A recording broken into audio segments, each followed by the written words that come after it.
नमस्ते सभी को। अब मैं होई अष्टमी की कथा सुनाऊंगी। एक साहूकार था जिसके 7 बेटे बहुएं और एक बेटी थी।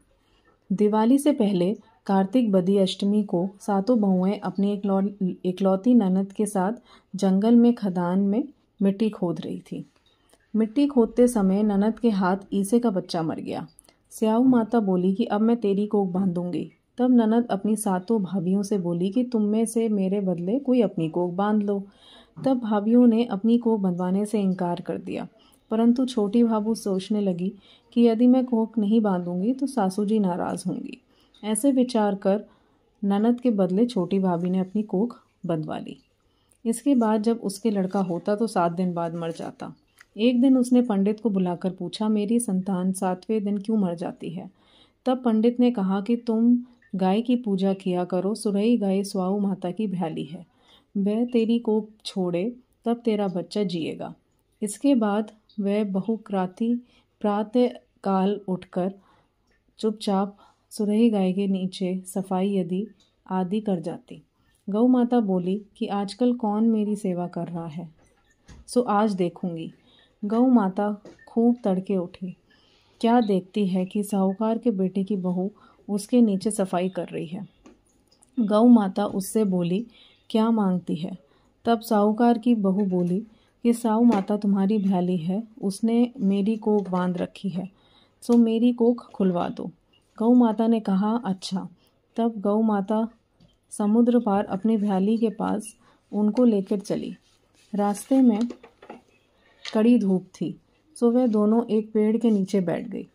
थोड़ी देर में एक सांप आया और उसी पेड़ पर गरुड़ पंखनी का बच्चा था, उसको डसने लगा। तब साहूकार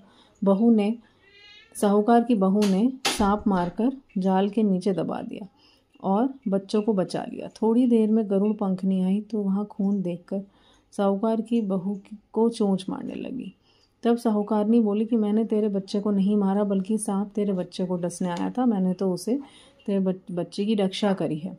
ये सुनकर गरुड़ पंखनी बोली कि मांग, तू क्या मांगती है?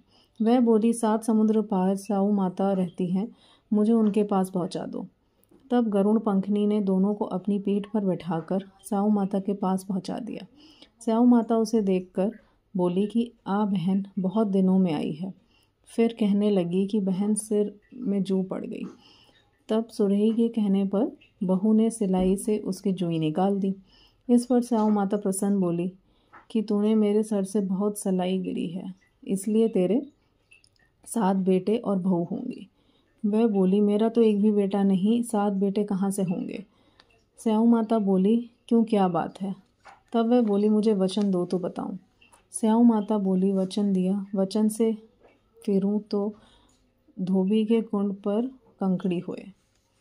तब साहूकार की बहू बोली, मेरी कोख तो तुम्हारे पास बंदी है। ये सुन स्याऊ माता बोली कि तूने मुझे बहुत ठग लिया। मैं तेरी कोख खोलती तो नहीं, परंतु अब खोलनी पड़ेगी। जा, तेरे घर तुझे 7 बेटे 7 बहुएं मिलेंगी, तू जाकर उजमन करे। 7 अहोई बनाकर 7 कढ़ाई करो। वह लौटकर घर आई तो वहाँ देखा कि 7 बेटे 7 बहुएं बैठे हैं। वो खुश हो गई।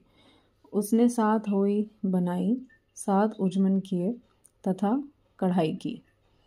दिवाली के दिन जेठानियाँ आपस में कहने लगी कि जल्दी जल्दी धो पूजा कर लो, कहीं छोटी बच्चों को याद करके रोने लगे। थोड़ी देर में उन्होंने अपने बच्चों से कहा, अपनी चाची के घर जाके देखाओ तो वह आज तो अभी तक रोई क्यों नहीं? बच्चों ने जाकर कहा, चाची तो खुद मान रही है, खूब उजमन हो रहा है। ये सुनते ही जेठानियाँ दौड़ी दौड़ी घर आई और जाकर कहने लगी कि तूने कोख कैसे छुड़ाई? ये बोली, तुमने तो कोख बंधवाई नहीं, तो मैंने कोख बंधवा ली थी। अब स्याऊ माता ने कृपा करके मेरी कोख खोल दी। स्याऊ माता ने इस प्रकार साहूकार की बहू की कोख खोली, उसी प्रकार हमारी खोलियो। कहने